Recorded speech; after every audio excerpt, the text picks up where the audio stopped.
일본 아베 정부는 금일 오전 수출무역관리령 개정안 가기 결정을 통하여 우리나라를 백색 국가에서 배제하기로 결정하였습니다.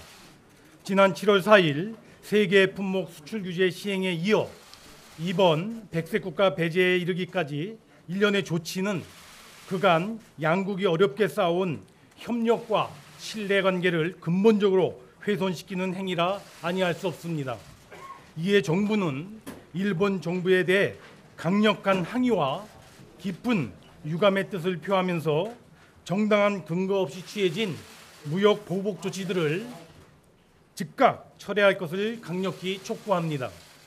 한일 양국은 1500여 년이 넘는 교류와 협력의 역사를 공유하고 있으며 동북아 및 세계 평화와 번영을 위해 지속 협력해 나가야 할 이웃 국가입니다.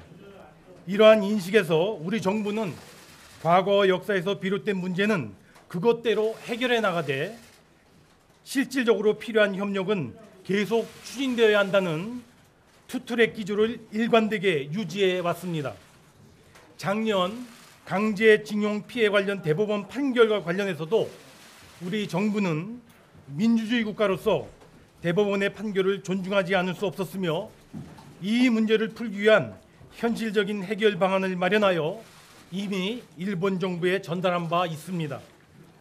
또한 일본 정부가 지난 7월 4일 세계 품목에 대한 수출 규제 조치를 전격 시행한 이후 그 조치 배경으로 양국 신뢰관계의 손상, 우리 수출 관리의 미비, 안보상의 이유 등 명료한 근거를 제시하지 못한 채 그때그때 말을 바꾸며 아전인수격 주장을 되풀이해 왔으나 우리 정부는 직접적 대응을 자제하고 양국 간 대화를 촉구한 데 이어 유엔 안보리 전문가들 국제기구에 공동조사까지 제의하는 등 대화와 협의를 통한 외교적 해결에 최대한 성의를 갖고 임해 왔습니다. 그러나 일본 정부는 공식 협의를 끝내 거부하고 대화와 협의를 통한 문제를 해결하고자 하는 우리 정부의 노력을 외면한 채 일방적이고 차별적인 무역 보복 조치를 재차 강행한 것입니다. 일본 정부가 행한 이러한 일련의 수출 통제 조치는 다음 몇 가지 측면만 보더라도 매우 부당하다 할 것입니다. 첫째, 일본 정부의 조치는 역사적 사법적 사안에 대해 경제적 수단을 동원하여 보복을 강한 잘못된 조치가 아닐 수 없습니다. 그 조치의 근거도 앞서 말씀드린 바와 같이 양국 간의 신뢰 손상, 불화수소의 북한 반출 의혹, 재래식 무기의 캐치홀 규제 신뢰 저하와 같이 일관성 없이 계속 변하고 있습니다. 이러한 모습들은 최근의 수출 규제 조치가 얼마나 근거 없이 자의적으로 행해진 것인지 명백히 보여주는 것입니다. 둘째, 전후 자유무역주의의 최대 수혜국인 일본이 WTO 등 국제무역 질서를 크게 훼손하는 처사입니다. 즉 자유무역주의 기반 국제 질서에 힘입어 오늘날의 세계적인 경제 대국으로 성장할 수 있었던 일본이 자신들의 필요에 따라 그 기반 질서를 스스로 무너뜨리는 것은 일본에 대한 국제사회의 신뢰를 거둬들이게 만드는 이율배반적인 모습입니다. 셋째, 지난 6월 말 일본이 G20 오사카 정상회의의 의장국으로서 세계에 보여준 역할과 정반대의 조치가 아닐 수 없습니다. 당시 일본은 자유롭고 공정하며 비차별적인 무역 환경에 대한 합의 도출을 위해 막바지까지 노력하였습니다. 그런 일본이 G20 오사카 정상회의 선언문 발표 다음 날부터 특정 국가에 대한 차별적 조치를 행한 것은 국제사회에서 책임 있는 일원으로서 결코 있을 수 없는 행동일 것입니다. 넷째, 이번 조치는 한일 간 공동 번영의 전제였던 호혜적 협력 관계를 근본적으로 훼손하는 것입니다. 즉 그동안 분업, 협업, 경쟁을 통하여 유지되어 온 양국의 경제 파트너십을 돌이키기 힘든 위기의 상황으로, 그리고 동북아 안보 협력의 근간을 흔드는 엄중한 상황으로 치닫게 하는 것이 아닐 수 없습니다. 다섯째, 일본의 수출 규제 조치는 세계 경제 성장을 이끌어온 글로벌 밸류 체인을 교란하여 결과적으로 한일 양국 경제만이 아닌 전 세계 경제에 악영향을 초래하게 될 것입니다. 이는 최근 글로벌 반도체 업계를 중심으로 제기되는 일본 조치가 반도체 글로벌 공급망에 부정적인 영향을 미칠 것이라고 하는 우려로도 금방 확인할 수 있습니다. 따라서 일본 정부는 백색 국가 배제 조치를 비롯 지금까지 발표한 일련의 수출 규제 조치들을 조속히 철회해야 할 것이며, 대법원 판결 문제에 대해서는 관련 당사자들과 양국 국민들이 공감할 수 있는 합리적인 방안을 찾을 수 있도록 진지하게 협의에 나설 것을 재차 촉구하는 바입니다. 다음으로 이번 일본 정부의 백색 국가 배제 조치에 따른 영향과 우리 정부의 대응 방향에 대해 말씀드리겠습니다. 먼저 이번 백색 국가 배제 조치로 인해 관련되는 전략 물자의 수는 1194개입니다. 이 중 이미 민간 품목에 해당되어 건별 허가가 이미 적용되고 있었던 품목들, 그리고 국내에 미사용되던가 일본 내에 생산되지 않는 등으로 관련이 적은 품목들, 그리고 소량 사용 또는 대체 수입 등으로 배제의 영향이 크지 않은 특정 품목들을 제외하면 총 159개 품목이 영향을 받을 수 있을 것으로 보여집니다. 이들 품목 중에서도 상당 부분 품목은 그 영향이 제한적일 것으로 보여지나, 다만 대일 의존도가 높은 일부 품목들의 경우 공급 차질 등의 영향이 있을 것으로 우려가 됩니다. 정부는 이 159개 전 품목을 관리 품목으로 지정 대응해 나가되, 특히 대일 의존도, 파급 효과, 국내외 대체 가능성 등을 기준으로 보다 세분화하여 맞춤형으로 밀착 대응해 나가고자 합니다. 이에 정부는 그동안 품목별, 업종별 영향 분석을 토대로 하여 백색 국가 배제 상황에 대비 종합적인 대응책을 준비해 왔으며, 이제 준비된 대책에 따라 범정부적으로 치밀하고도 신속하게 총력 대응해 나가도록 하겠습니다. 우선 일본 정부에 대하여 강력하게 항의 조치하고 앞으로 수출 규제에 대한 대응을 더욱 강화해 나가겠습니다. 여러 통로를 통해 일본 정부에 이번 조치가 철회되도록 강력히 요구하고 양자 협의 제기를 촉구해 나갈 것입니다. 앞으로 외교적 해결을 위한 노력을 지속할 것이지만, 우리도 일본을 백색 국가에서 제외하여 수출 관리를 강화하는 절차를 밟아 나가겠습니다. 또한 국민들의 안전과 관련된 사항은 관광, 식품, 폐기물 등의 분야부터 안전 조치를 강화해 나갈 계획입니다. 그리고 일본 조치 부당성에 대한 국제사회의 공감대를 만들어내려는 국제 공조 노력도 가일층 속도 내겠습니다. 일본의 수출 규제 강화 조치는 WTO 규범에 전면 위배되는 조치인 만큼 WTO 제소 준비에 더욱 박차를 가해 나가겠습니다. 아울러 그간 주력해왔던 주요국, 국제기구, 신평사 등에 대한 아웃리치 활동에도 더 적극적으로 전개해 나가도록 하겠습니다. 두 번째, 기업 피해 최소화 및 정부 지원입니다. 이번 일본 조치로 인하여 당장의 어려움을 겪게 될 기업들의 피해를 최소화하기 위한 방안들에 대해 말씀드리겠습니다. 기업에게 지금 가장 시급한 것은 정보입니다.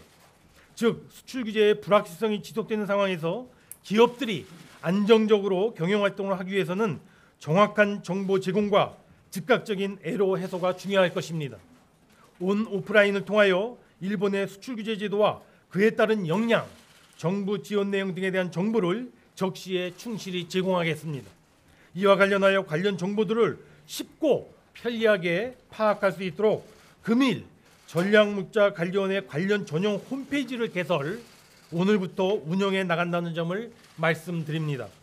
또한 지난 7월 22일부터 이미 가동을 시작한 소재부품 수급 대응 지원센터는 기업 애로 상담 및 맞춤형 컨설팅을 통하여 수급 애로 등 어려움을 원스톱으로 해결해 나가고자 노력하겠습니다.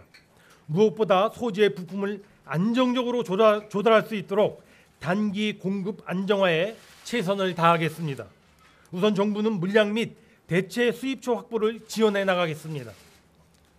수출 규제 관련 품목 반입 시 신속히 통관될 수 있도록 24시간 상시 통관 지원 체제를 가동하고, 서류 제출 및 검사 선별을 최소화하여 물량 확보에 최선의 지원 노력을 기울여 나가겠습니다. 앞서 말씀드린 159개 관리 품목의 경우 보세 구역 내의 저장 기간을 연장하고 수입 신고 지연에 대한 가산세를 면제하겠습니다. 또한 새로운 해외 대체 공급처를 발굴할 수 있도록 조사 비용 중 자부담을 50% 이상 경감하는 등 현지 활동을 지원하고 대체 수입처 확보를 도와주는 거점 무역관을 각 지역별로 지정하여 지정된 거점 무역관이 지역별 공급처에 대한 정보를 종합적으로 제공토록 하겠습니다. 아울러 백색 국가 제도와 관계없이 특별 일발 포괄 허가를 허용하는 일본의 CP 기업 제도도 가능하다면 우리 기업들이 충분히 활용할 수 있도록 이에 대한 안내 및 활용도 적극 유도해 나가겠습니다. 또한 소재 부품 부족 물량을 조속히 대체할 수 있도록 생산 설비 친증서를 적극 지원해 나가겠습니다. 수출 규제 대응이 필요한 업체에 대해 제품 개발, 기술 개발 등 꼭 필요한 부분에 대해서는 화학 물질 등의 인허가 기간을 대폭 단축하고 아울러 특별 연장 근로의 인정 및 재량 근로제의 활성화도 적극적으로 도모해 나가겠습니다. 피해 기업에 대한 예산, 세제, 금융 등 정부 지원도 차질 없이 조속히 시행해 나가겠습니다. 소재 부품 장비 분야의 기술 개발, 실증 및 테스트 장비의 구축, 설비 투자 자금의 지원 등 당장 수출 규제 대응을 위하여 한시라도 빨리 착수해야 하는 사업 예산 약 2,700억 원에 대해서는 근본 추경, 국회 추경 심의 시 우선 확보하고자 협의 중이라는 말씀을 드립니다. 소재 부품 장비 산업 경쟁력 강화를 위한 본격적인 소요 예산은 지금 한창 편성 중인 2020년도 예산안부터 획기적으로 반영해 나갈 방침입니다. 또한 소재 부품 장비 분야의 기술 개발을 촉진하기 위하여 R&D 및 시설 투자 세액공제 적용 대상을 확대하겠습니다. 일본의 수출 통제로 인해 대체국에서 해당 물품이나 원자재를 수입할 경우에 기존 관세를 40%포인트 내에서 경감해주는 할당 관세를 적용하여 업체의 부담을 경감시켜 드리겠습니다. 이와 함께 근본 조치로 어려움을 겪게 되는 기업들을 위하여 국세 납기를 연장하고 징세를 유예하며 부가가치세 환급금을 조기에 지급하고 세무조사를 유예하는 등 다각적인 세정 지원 조치도 추진해 나가겠습니다. 관세에 대해서도 부담 완화를 위하여 관세 납기를 연장하고 분할 납부를 시행하며 관세 조세, 관세의 조사, 외환의 검사, 원산지 검증 등도 유예하겠습니다. 아울러 피해 기업의 자금 애로가 최소화되도록 신속하고 충분한 금융 지원을 최대한 강구해 나가겠습니다.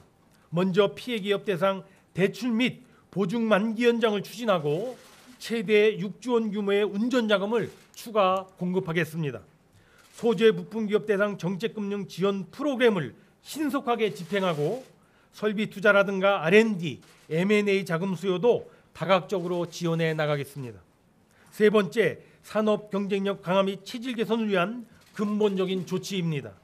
이번 기회에 우리 산업의 대일 의존도를 획기적으로 낮추고 경제 체질을 근본적으로 강화하기 위해 항구적인 대책도 마련하였습니다. 특히 우리의 소재 부품 장비 산업 경쟁력을 강화하는 데 최우선적으로 역점을 두었습니다. 주력 산업의 공급망에 결정적 영향을 미치는 100여 개의 전략 핵심 품목을 중심으로 R&D 등에 매년 1조 원 이상의 대규모로 추가 지원해 나가고 자립화가 시급한 핵심 R&D에 대해서는 예타 면제, 세액 공제 등도 적극 추진해 나가겠습니다. 이와 같은 소재 부품 장비 산업의 기술 개발과 함께 해외 핵심 기술의 확보라든가 해당 전문 기업의 M&A 등을 적극 뒷받침하기 위해 별도의 펀드 조성을 추진하는 것은 물론 해외 M&A 인수금융의 지원, 소재 부품 장비 M&A 세제 지원 등도 적극적으로 확대하겠습니다.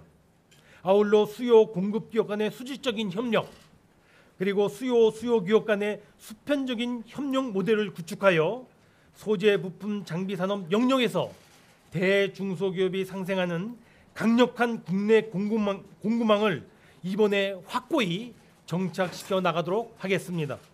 정부는 이와 같은 내용을 골자로 하는 소재 부품 장비 경쟁력 강화 대책을 마련 중에 있으며 다음 주 중에 그 구체적인 내용을 확정하여 발표하도록 하겠습니다. 한편 R&D와 관련해서는 핵심 원천 소재의 자립 역량 확보를 목표로 R&D 투자 전략 및 프로세스의 혁신 등을 담은 범정부 차원의 별도의 R&D 종합대책을 8월 말까지 마련하여 발표하도록 하겠습니다. 이를 토대로 하여 산업 파급력이 큰 전략 소재의 기술과 인력 양성 분야에 대한 과감한 투자 지원이 활발하게 이루어지도록 해나가겠습니다. 마지막으로 대응체계 재정립입니다. 일본의 수출 규제에 대한 정부 내 대응체계를 보다 촘촘하게 재정립하겠습니다. 우선 현재 운영 중인 일본 수출 규제 대응 관계 장관 회의와 경제활력 대책회의 등 장관급 협의체를 중심으로 신속하고도 적극적으로 대응해 나가되, 이와는 별도로 차제 소재 부품 장비 경쟁력 위원회를 신설하여 이번에 마련된 경쟁력 강화 대책이 한치의 차질도 없이 추진될 수 있도록 각별하게 지원해 나가겠습니다. 아울러 2021년에 일몰 예정인 소재 부품 특별법을 상시법으로 전환하여 상시 지원 체제를 갖추어 나가도록 하겠습니다. 정부의 장관급 회의체와 상시 협업할 수 있도록 민간 CEO 이상의 고위 민간 협의체를 가동하는 한편, 지난 7월 31일 날 처음으로 출범한 일본 수출규제대책 민관정 협의회 운영을 적극 활성화하여 민간과 정치권, 노사 그리고 정부가 힘과 지혜를 모아 한 목소리로 대응해 나가도록 하겠습니다. 국민 여러분, 정부는 이상에서 말씀드린 바와 같이 일본의 백색 국가 배제 조치에 대비하여 그동안 촘촘하게 준비해 왔습니다. 이번 일본의 배제 조치는 8월 말부터 시행될 것으로 예상되는 바, 정부는 동조치 시행에 앞서 그동안 준비해온 대책들을 최대한 신속하고도 차질 없이 이행해 나가도록 하겠습니다. 정부는 국민을 믿고 흔들림 없이 대응해 나가겠습니다. 국민 여러분들께서도 정부를 믿고 적극 힘을 모아주실 것을 부탁드립니다. 특히 온 국민이 합심하면 어떠한 어려움도 극복할 수 있다는 자신감을 갖고 각 경제 주체들이 경제 활동과 생업에 전념해 주실 것을 또한 간곡히 부탁드립니다. 끝으로 일본 정부에 분명하게 말합니다. 이번 사태의 시작도 책임도 모두 일본 정부에 있는 만큼 일본은 부당한 수출 규제 조치들을 조속히 철회하고 외교적 해결의 장으로 복귀할 것을 다시 한번 강력히 촉구합니다. 감사합니다. 예, 지금부터 기자단 질의응답을 진행하도록 하겠습니다. 질문하실 기자분은 먼저 손을 들어주시고요. 제가 지목해 드리면 소속과 이름을 말씀해 주신 후 질의해 주시기 바랍니다. 예, 진행하도록 하겠습니다. 네, 안녕하세요. 파이낸셜 뉴스 권승현 기자입니다. 대통령이 모두 발언에서 맞대응할 수 있는 방안들을 가지고 있고 단호하게 취해 나가겠다고 하셨는데요. 그 최우선적으로 고려되는 옵션들은 어떤 게 있고 언제쯤부터 가시화돼서 시행될 건지 좀 말씀 부탁드리고요. 그리고 여당에서 지소미아 폐기도 계속 얘기를 하고 있는데 이에 대해서 좀 논의가 됐는지, 또는 뭐 대일 특사 파견 가능성에 대해서도 오늘 얘기가 나왔는지 궁금합니다. 예, 사실 정부는 일본의 조치에 대해서 서로 맞대응하면서 그와 같은 맞대응 조치가 계속 반복되는 것은 두 나라 모두에게 결코 바람직하지 않다는 입장을 견지해 왔습니다. 그러나 오늘 일본 정부가 백색 국가 리스트에서 한국을 제외한 조치를 함에 따라 우리 정부도 그와의 이와 관련되는 조치가 강구되지 않을 수 없는 상황입니다. 그 구체적인 내용에 대해서는 아까 제가 발표문에서 몇 가지 말씀을 드렸습니다마는 보다 상세하게 준비된 내용, 검토된 내용에 대해서는 지금 이 시점에서 밝혀드리기가 어렵다는 점을 양해해 주시기 바랍니다. 그리고 아까 지소미아에 대해서는 국무회의 때 이에 대해서는 뭐 자세하게 논의가 있지는 않았다는 말씀을 드리고요. 다만 여러분 아시는 것처럼 지소미아와 관련되는 여러 가지 논의는 이제까지도 언론에 보도된 것처럼 일정 부분 있어 왔다는 말씀을 드립니다.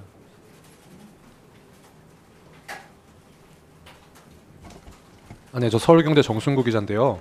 관광식품 폐기물 안전 조치 강화한다고 하셨는데 이게 일본의 방사능 관련 안전을 강화한다는 뜻인지 이게 혹시 도쿄올림픽 뭐 불참 같은 거에 조치까지 이어질 수 있는지 궁금하고요.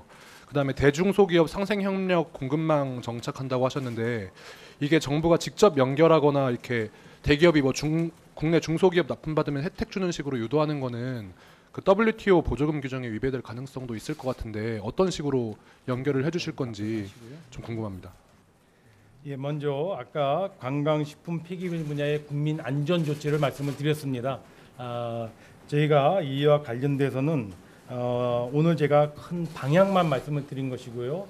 구체적으로 관련되는 구체적인 세부 조치 내용이 추가적으로 검토가 돼서 저는 발표가 될 걸로 생각이 됩니다. 그래서 오늘 저희가 말씀드린 것은 일본의 근본 조치와 관련돼서 혹시 국민 안전과 관련되는 사안이 있다면 현재로선 저희는 관광식품 폐기물 분야가 우선이라고 생각이 됩니다만 이 분야에 대한 구체적인 후속 조치 계획을 좀 더 세밀하게 검토해서 발표할 계획으로 있다는 말씀을 드립니다. 그리고 아까 대중소기업 협력 관계에 대해서는 우리 산업부 장관님하고 혹시 필요하다면은 우리 중기벤치부 장관님이 좀 추가적으로 설명 주시면 좋겠습니다. 네, 저희 정부에서 현재 준비하고 있는 소재 부품 장비 경쟁력 관련된 계획에서는 대중소기업과 이 수요기업과 수요기업과 공급기업 간의 관계 또 그 안에 같이 도와줄 수 있는 우리 공공 연구기관들 이런 기관들이 함께 참여해서 R&D는 R&D서부터 그다음에 양산화가는 일련의 과정에서 발생될 수 있는 여러 가지의 필요한 지원 사항들을 함께 지원해 줄 수 있는 방안을 연구를 하는 것입니다. 그렇기 때문에 그거에 대한 지원 내용과 방법에 있어서는 WTO 규정에 의해서 준수할 수 있는 범위 내에서 저희들이 지원해 나갈 것입니다. 예, 제가 한마디 더 말씀을 드리면 소재 부품 장비 산업의 경쟁력 강화를 위하여 대기업, 수요기업이라든가 또는 중소기업 또는 공급기업 간의 연결을 이번 차제의 상생 협력 차원에서 좀 강력하게 구축하는 것을 정부가 좀 구상을 하고 있고요. 그런 내용은 다음 주에 발표될 소재 장비 부품 분야 경쟁력 강화 대책에 상세하게 포함이 돼 있어서 다음 주에 제가 보기에 요구에 대한 내용은 구체적인 내용은 아마 발표될 때 설명드릴 수 있을 거로 그렇게 생각이 됩니다.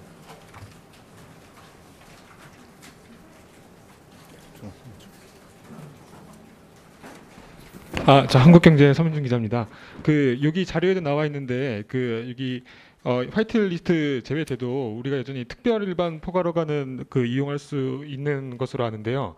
근데 여기 그래서 제가 경제산업성도 오늘 발표하다 보니까 특별 일반 포괄허가는 종전과 같이 적용 가능이라고 적시를 했더라고요.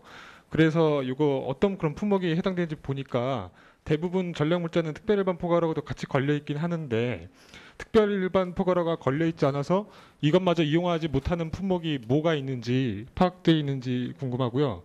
그리고 특별 일반 포괄허가는 이게 일본 수출 기업이 자율준수 무역 거래자라는 걸로 지정이 돼야 이걸 이용할 수 있는데 그래서 좀 그런 기업이 적어서 이게 좀 실효가 없다. 그래서 사실상 특별 일반이 걸릴 수도 없는 거나 마찬가지다. 뭐 이런 얘기도 있던데 이거에 대해서 좀 어떻게 평가하시는지.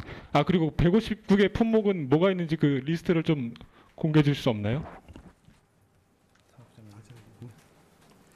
네, 지금 현재 일본에서 저희들이 화이트리스트 국가로 제외됨에 따라서 당초에 저희들이 일반적인 포괄 허가를 받던 상황에서 개별 허가를 받아야 되는 위치로 이번에 변경이 된 것입니다. 그것과 달리 일본에서 또 국가별 규제가 아니라 업체별 이런 허가하는 시스템을 갖고 있습니다. 그것이 지금 이제 제기해 주신 CP 기업에 관한 내용입니다.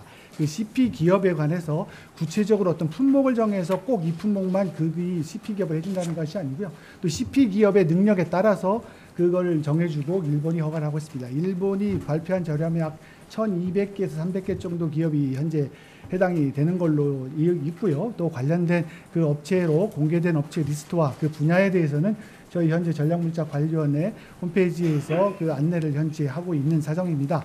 그래서 우리 한국 기업이 그 기업과 그 거래 관계가 있을 경우에는 그 기업이 개별 허가가 아닌 CP 기업이 갖고 있는 그 일반 특별 허가를 그 제도를 이용할 수 있다는 그 말씀을 좀 드리겠고요.